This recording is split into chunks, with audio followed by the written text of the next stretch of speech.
Hola mis queridos hermanos, bienvenidos a su canal de testimonio. Recuerda darle like al video, aprieta la manita que tiene el pulgar arriba, ese es el me gusta, apriétale ese por favor. También suscríbete al canal y no se te olvide compartir el video. Bueno, pues el siguiente testimonio que estamos a punto de escuchar es un testimonio muy sorprendente. Es la historia de un joven que después de haber sido abandonado por sus padres y andado en el mundo del satanismo, del ocultismo, el Señor tenía preparado para él algo muy hermoso. Así que te voy a pedir que te pongas cómodo y estés atento para lo que Dios tiene a través de este testimonio. ¿Listos? Comenzamos. Soy de Jalisco, me crié en Jalisco en un pueblo muy bonito, por allá, por provincia llamado Juchitlán. Crecí en una familia de 8 hermanos, 9. Es una familia adoptiva, por circunstancias que desconozco al 100%. Al nacer, mi padre y mi madre hicieron sus vidas separados y yo me quedé en una familia, adoptado por una familia. Y ahí crecí, ahí fue mi infancia, mi escuela, mis inicios de mi vida, todos en esa provincia, y rodeado del amor de esa familia que, a pesar de que no eran mi sangre, me hicieron sentir como mi verdadera familia. Pues me acuerdo, tengo buenas memorias, y recuerdo que vivía feliz como cualquier niño, disfrutaba mis primeros cumpleaños. Tengo memorias de mis 4 años, de mis 5 años, y hasta ahí nada más. Las memorias siguen, pero hasta ahí eran la felicidad, la alegría, porque en ese lapso de tiempo, cuando cumplo 5 años, mi vida cambió drásticamente, porque ahí me entero de la verdad, que mis padres no eran mis padres, y todo lo que aconteció a partir de ahí, pues fue, a pesar de que era un niño pequeño, de 5 años, hubo rebeldía, odio, preguntas, coraje. No sé si puedo llamarlo odio, pero sí, yo recuerdo que yo me rebelaba contra mi padre y mi madre al saber que existían, pero por qué no estaban conmigo. Entonces, un cierto día, por la calle, una señora me comunica, una persona fuera de mi familia, que yo no soy familiar de las personas con las que vivía, y ahí comenzó todo, las preguntas y todo. Y bueno, cuando ya me dijeron, nunca me ocultaron nada, me dijeron la verdad inmediata. Tus papás se fueron por alguna razón. No me hablaron mal de ellos nunca. Tuve 2 padres adoptivos maravillosos, los mejores, Victoria Robles y Jesús Manzano, unas personas que me aceptaron como uno más de sus hijos. Ellos ya tenían 8 hijos mayores y llegué yo y fui el número 9. Tenían otra pequeñita casi de mi misma edad, hija de ellos. Y bueno, pues gracias a su amor hubo un balance, pero situaciones muy difíciles viví. Y mi rechazo hacia papá y hacia mamá abarcó todo el ámbito en lo religioso, porque ahí me decían, existe papá Dios, y yo no podía aceptar eso, porque decía, ¿cómo le voy a decir papá a alguien que no veo si el papá que sí me vio no estuvo? Y quiero aclarar que no lo juzgo al Señor, lo amo donde quiera que esté y estoy agradecido con Él por la vida que me dio, pero en ese momento sí era mucho coraje.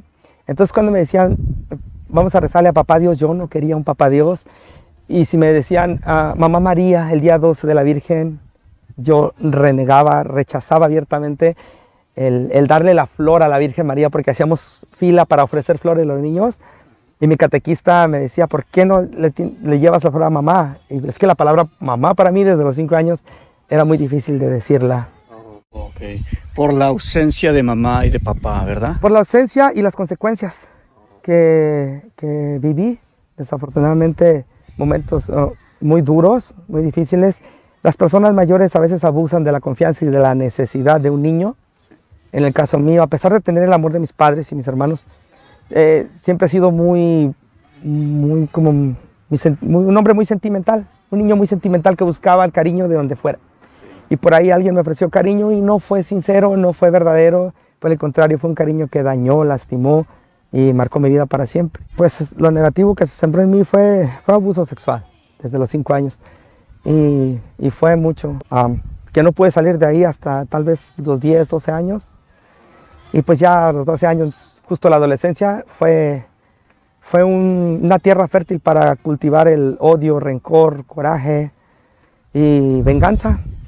Venganza, quería vengarme de todos. Culpaba a todo el mundo, culpaba a Dios, a la Virgen, a quien fuera posible, menos a mis padres adoptivos, porque ellos lo único que dieron fue amor para mí, aunque entiendo que no tenían el tiempo cuando me ocurrió esto. Pues yo era, en México hay mucha libertad, yo soy de México, entonces nos vamos los niños durante el día, regresamos en la noche los papás.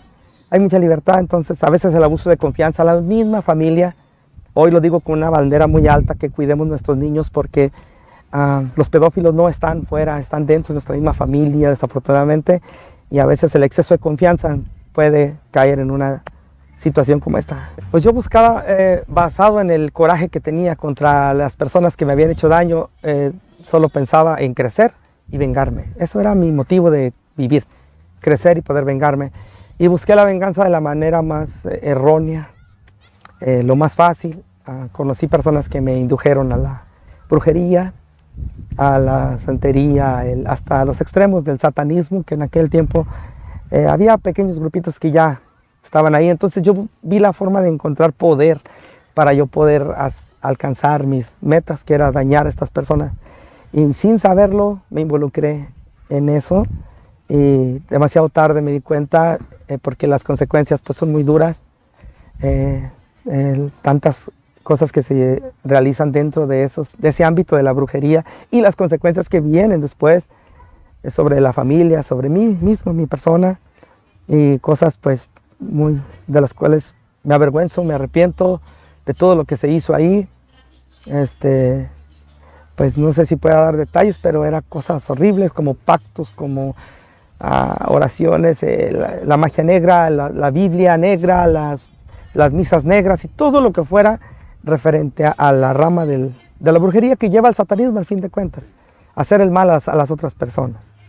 Yo creo que para mí era la falta de amor, aunque mis padres estuvieron ahí y me dieron ese amor, pero yo no me cabía en mi mente cómo una mamá puede abandonar a su hijo, y yo observaba los animales, observaba la perrita que tuvo los perritos, y yo quería agarrarle uno y me mordía, y yo decía, ¿por qué no me defendió mamá o mi padre? Entonces sentirme abandonado por los dos, no había explicación para mí.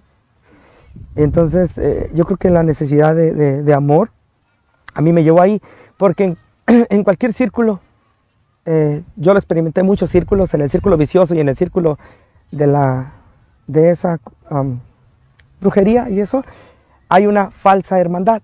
Entonces me sentía aceptado, me sentía abrazado, sentía que era importante, que me escuchaban y que me iban a ayudar a alcanzar las metas que yo tenía. Entonces yo creo que eso me movió, sentir que me escuchaban. Y yo era una persona que me gustaba, buscaba ser escuchado. Y a veces los adultos, no juzgo a mis padres ni a mis hermanos, pero yo era un pequeño y quería que me escucharan mis necesidades o mis problemas que me pasaban. Y escucho esas palabras de, o cállate, o hazte para allá. Y cuando era un niño de 5 años que tenía cosas importantes que decir, que el adulto piensa que no son importantes. Entonces, al no tener esa escucha de la familia, al no tener pues eso que yo quería, esa unión, hey, aquí estoy. Entonces lo busqué por otro lado y me involucré por la falsa familia que encontraba ahí. Y hoy sé que Dios estuvo ahí porque con mucha pena yo recuerdo cómo induje a otras personas, pero yo tenía creo que aquí es mi mamá la que influyó, mi mamá adoptiva. Mi mamá siempre me enseñó a rezar, siempre me enseñó que existe Dios, siempre me enseñó valores, y Dios, sobre todo Dios y la Virgen María, a pesar de mi rechazo, que mi rechazo no tenía que ver con Dios y la Virgen, sino con mis padres, que me habían abandonado. Había una cierta conciencia. Eso fue lo que me mantuvo no cruzar la línea de donde ya es difícil regresarse por los ritos que implican ya el alma y otras cosas. Yo llegué al límite pero nunca lo crucé, no lo crucé porque creo que la conciencia de mi madre me ayudaba mucho. Yo entonces buscaba la forma, la manera de que sucediera algo para que yo dejara de existir. Se lo manifestaba a mis papás, a mi mamá, a mi papá. Cuando ellos veían mi actitud y me decían, hijo, tienes que cambiar. No eran tan fuertes tal vez porque tenían la conciencia de que no era su hijo de sangre y tal vez por eso no eran tan fuertes. Entonces me toleraban mucho. Y cuando alzaban la voz o algo, entonces yo le decía a mi madre, ya queda poco tiempo, ya no voy a estar contigo, ya te vas a liberar de mí. Y yo le estaba diciendo que pues me iba a suicidar. Y hacía daño a mi mamá con eso porque ella no sabía, solo esperaba pues que yo fuera a hacer alguna cosa de esa índole en mi adolescencia, que como que no piensa uno bien. Hoy lo veo y digo, ¿cómo fue posible haberle hecho pasar esos momentos a mi mamá? Pero sí lo pensé muchas veces. Yo recurrí al alcohol. Ahí ya me induje en el alcohol. Antes de venirme yo ya era un alcohólico. Comencé a dejar de lado lo otro, pero comencé a refugiarme en el alcohol. O sea, como ya mi meta ya no es eso, pero mi vida ya perdió el sentido total.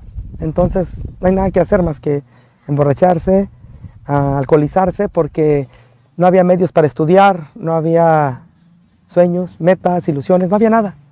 Solamente perderme en el vicio hasta el fondo. Y entonces uno de mis hermanos ve esa situación, ese cuadro, y me toma y me trae para acá. Y aquí fue donde yo cambié. Fue así, fue rápido. Cada diciembre, desde que yo tengo uso de razón, detrás de mi casa había una máquina de esas máquinas grandes que hacen carreteras, y estaba abandonada. Y cada diciembre yo me corría escondidas de mi padre y mi mamá y me subía a esa excavadora y me paraba en ella de puntitas, y a veces ponía ladrillos y gritaba con todo lo que daba mi garganta a mi mamá y a mi papá que vinieran por mí. Cada 24 de diciembre era gritar, mamá ven por mí, papá ven por mí. Me decían que mi mamá está de Michoacán, yo ubicaba según Michoacán y ahí gritaba. Mi papá, que está en Jalisco, mi mente de niño ubicaba dónde estaba Jalisco y gritaba y gritaba. Y al no recibir respuesta, entonces ya venía el odio y les gritaba, te odio, les gritaba las mil y unas ofensas y cómo los iba a matar. Yo les gritaba que donde los encontrara les iba a quitar la vida. Y terminaba ese rito decía un rito porque ya era cada año, ofendiendo a Dios directamente, porque lo culpaba de mi desgracia, lo culpaba y le decía, ¿cómo tú me amas? ¿Cómo es posible que tú dices que soy tu hijo y me amas y mi padre y mi madre me han abandonado? ¿Dónde está tu amor? Desde los 6 años, 7 años, hasta los 17, que aún alcoholizado, pues lo hacía mal. Pero esa máquina era el hecho de subirme es para que, según yo, alcanzara a irme. Y al no regresar, no tener respuesta, entonces yo agarraba con Dios y lo maldecía. Lo maldecía y maldecía y maldecía todo. Maldecía la vida, maldecía todo. Sí, a todos. Excepto mi padre, mi madre y familia. Ellos contra ellos jamás. Pero toda la gente se me hacía nada. Si podríamos hacerle daño, lo haríamos. Estaba yo, entré a trabajar aquí en una compañía y seguía tomando y seguía tomando. Y un día, esto no lo sabe mi familia. Un día hay una cantina que se llama El Riel y está enfrente de la parroquia del Perpetuo Socorro de la ciudad de Los Nietos, California. Estando yo tomando ahí, decidí quitarme la vida ese día. Dije, ya no puedo más. Y me armé de valor, y es una avenida de 4 o 5 carriles donde pasan a alta velocidad, la avenida Slauson. Y crucé la avenida con los ojos cerrados para que los trailers hicieran su trabajo. Y llegué a la banqueta sin que ningún auto ni trailer me arrollara. Solo pasaban y yo quería que que ahí acabara mi vida. Y cuando llegué y toqué la banqueta, caí a la banqueta llorando porque ¿por qué no me atropellaron? Y bajo la influencia del alcohol perdí el conocimiento. Y cuando abrí mis ojos, un sacerdote me tenía abrazado. Y cuando abrí mis ojos le dije, ¿qué estoy haciendo aquí? Él me levantó, me asistió y me dijo, levántate, te voy a llevar a un lugar. Y le dije, no, yo no quiero ir a ningún lugar porque yo estaba en condiciones muy mal. Vestido y todo, así sin arreglar. Y me levantó. Padre José Rangiales, de la parroquia del Perpetuo Socorro en la Ciudad de los Nietos. Es un padre polaco, que él fue el que me levantó.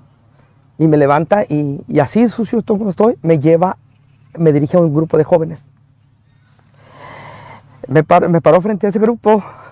Fue la primera vez que experimenté el amor de Dios.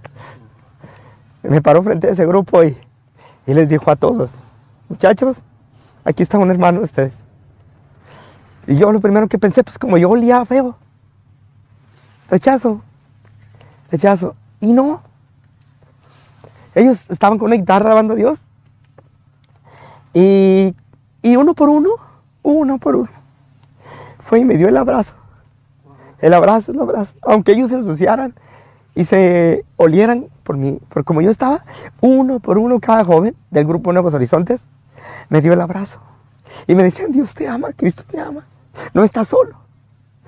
Fue la primera vez que yo sentí ese amor, en las condiciones que yo estaba.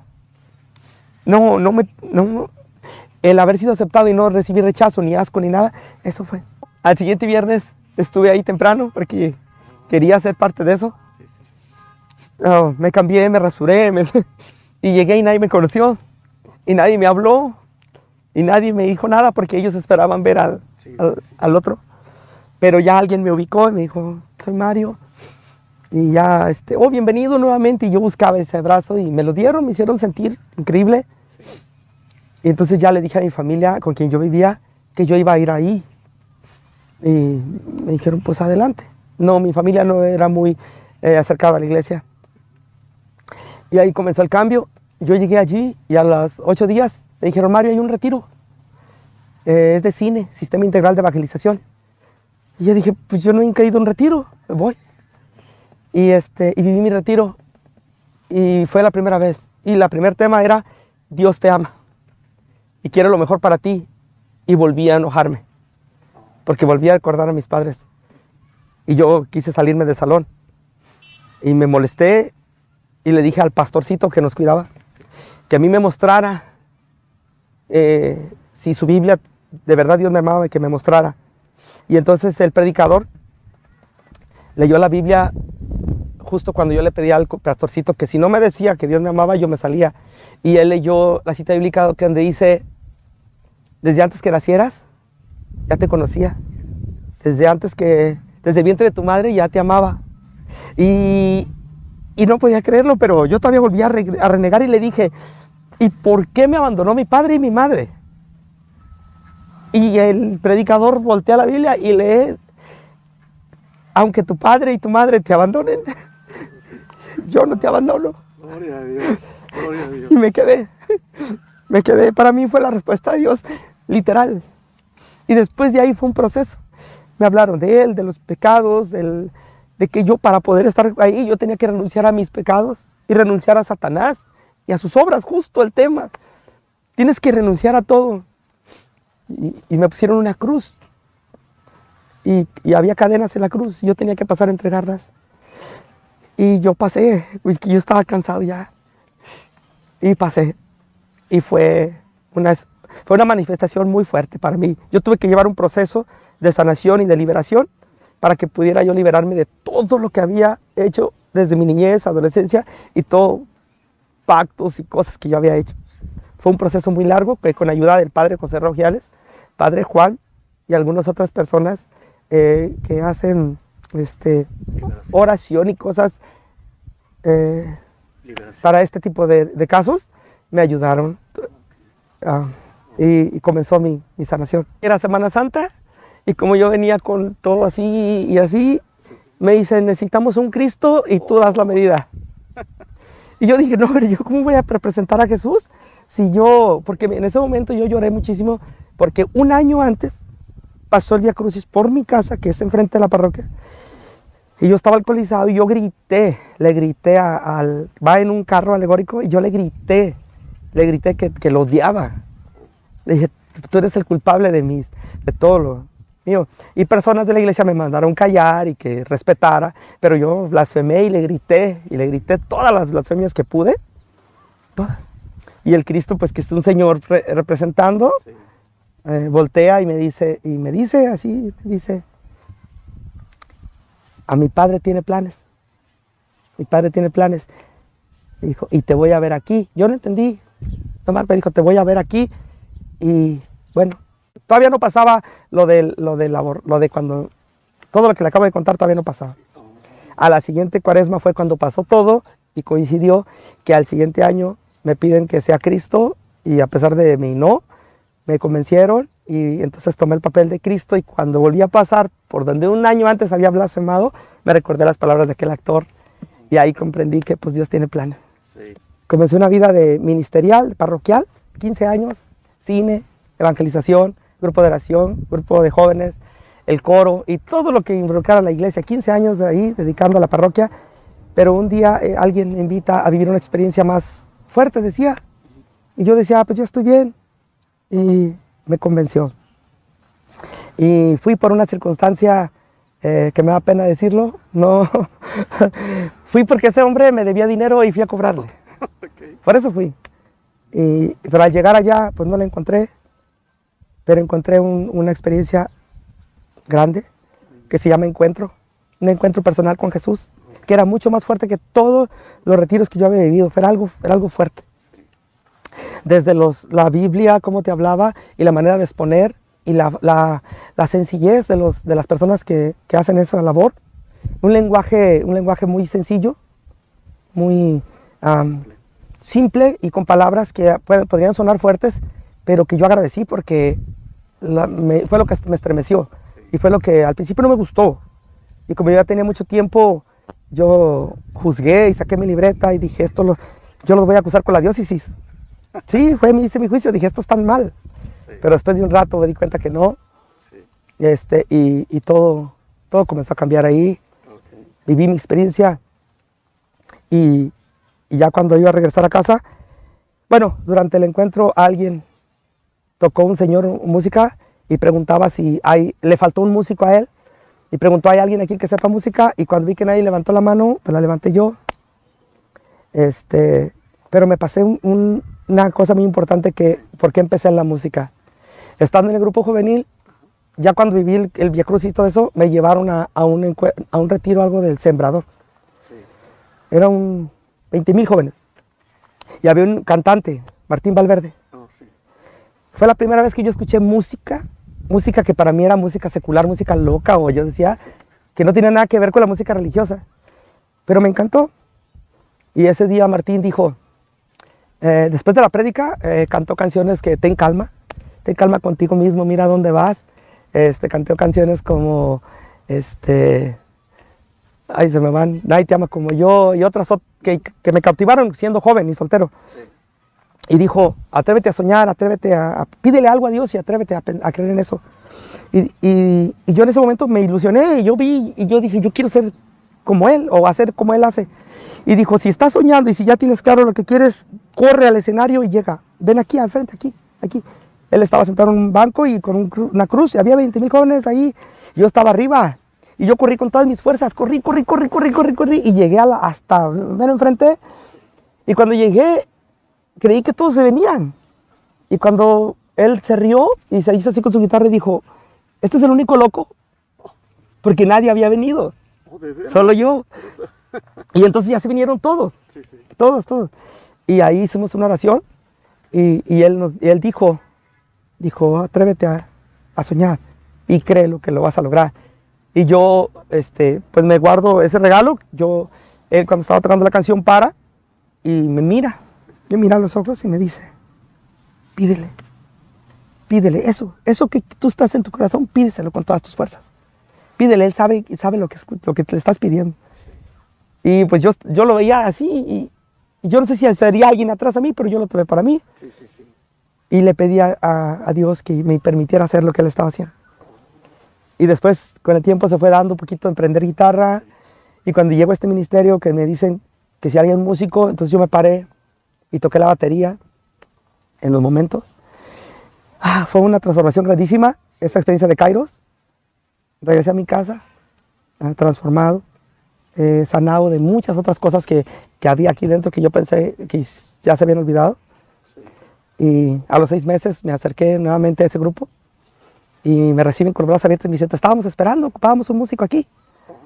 Y ahí empecé con una guitarra, después aprendí piano y después se hizo 1 año en la parroquia y pasaron 2 años y 3 años y 4 años. Ya después me invitaron a participar en sus eventos en la montaña donde yo había vivido esa conversión tan fuerte y el tiempo me fue dando esos regalos, esa experiencia de poder hacer con la música, expresar lo que a mí me pasó, que he escrito canciones donde relato mi vida, lo que a mí me pasó y principalmente el tema que no se toca tanto, que es la violación y el homosexualismo.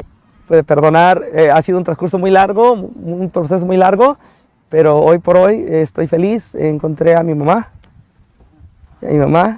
estuve frente a ella y mi anhelo se cumplió de abrazarla, besarle y decirle que la amaba. De ella hacia mí no hubo la misma respuesta, pero estoy contento. Estoy contento, no le puedo exigir. Ella ya tiene su familia, sus hijos, su esposo, y yo creo que en ese ranchito, en ese pueblo, llegaría a mover toda su vida de ellos. Entonces acepto el regalo que Dios me dio de conocerla, amarla y decirle te amo y te perdono, porque Dios me perdonó. Y a mi padre, pues también. A mi padre, con él tengo una relación muy, muy buena, muy fuerte, de amigos. Él vivió conmigo esta experiencia de que yo viví de Kairos. Me acompañó algunas veces en las misiones en México y hoy tengo la confianza de poder tomar el teléfono y decirle, papá, ¿cómo estás? O él. Y de poder decirle, papá. Cuando muere mi padre adoptivo y mi madre adoptiva, yo comienzo la relación con ellos. Solo Dios sabe por qué. Sí. Pero mi familia adoptiva siempre va a ser mi familia, los Manzano. Para mí son mi familia, mis hermanas que me quedan. Es mi tesoro. Es tu tesoro. Es lo que tengo. Sí. Gloria Manzano, Ana Manzano, Guadalupe Manzano, Gamaliel Manzano, Maritza Manzano. Es mi tesoro. Es mi vida. Yo estuve ahí pensando que no había esperanzas, que no había fe, que no había nada. Estuve ahí odiando la vida, odiando a la gente, odiando a Dios, odiando la religión. Te entiendo. Estuve ahí intentando quitarme la vida y pensando que era el más abandonado del mundo. Yo estuve ahí, te entiendo. Pero lo encontré que hay alguien que te ama como a mí. No es un cuento, no es una leyenda, no es un